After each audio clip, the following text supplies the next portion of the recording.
আজকে রান্নাটা করতে গিয়ে আমি অনেক ভয় পেয়ে গিয়েছিলাম। আমি একসঙ্গে ৫ কেজি গরুর মাংস সব রকমের মশলা দিয়ে পরিমাণ মতো আমি মেখে নিয়ে আমি তারপরে বসায় দিলাম। কেন ভয় পেয়েছি? আমার বাসায় কোনো গ্যাস ছিল না, গ্যাস একেবারে কমে গেছে। তো আমি ৫ কেজি গরুর মাংস একসঙ্গে বসায় দিয়েছি। আস্তে আস্তে একটু গ্যাস আসছে আর আস্তে আস্তে আমি রান্না করেছি। আমার বাসায় মেহমান চলে এসেছে। এখানে ৫ কেজি গরুর মাংস আমি কষায় নিচ্ছি। আর ওইদিকে আমি পাশের ফ্ল্যাটে পোলাও রান্না করব, কারণ আমার বাসায় গ্যাস একেবারে কম। আমি অনেক ভয় পাইছি। এখানে আমি পাশের ফ্ল্যাটে আমি পোলাও রান্না করব, ৩ কেজি চালের পোলাও।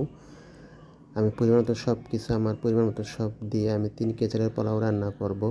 তো আমার পোলাওটা আমার এখন দমে দেব।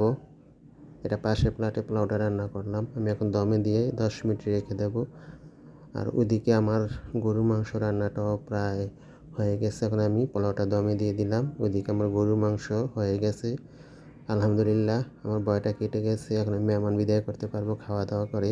আর আমার ভিডিও যদি ভালো লাগে অবশ্যই লাইক, শেয়ার, কমেন্ট করবেন। আমার গরুর মাংস রান্না হয়ে গেছে, পোলাও রান্না হয়ে গেছে। আলহামদুলিল্লাহ, আমার মনের ভয়টা কেটে গেছে।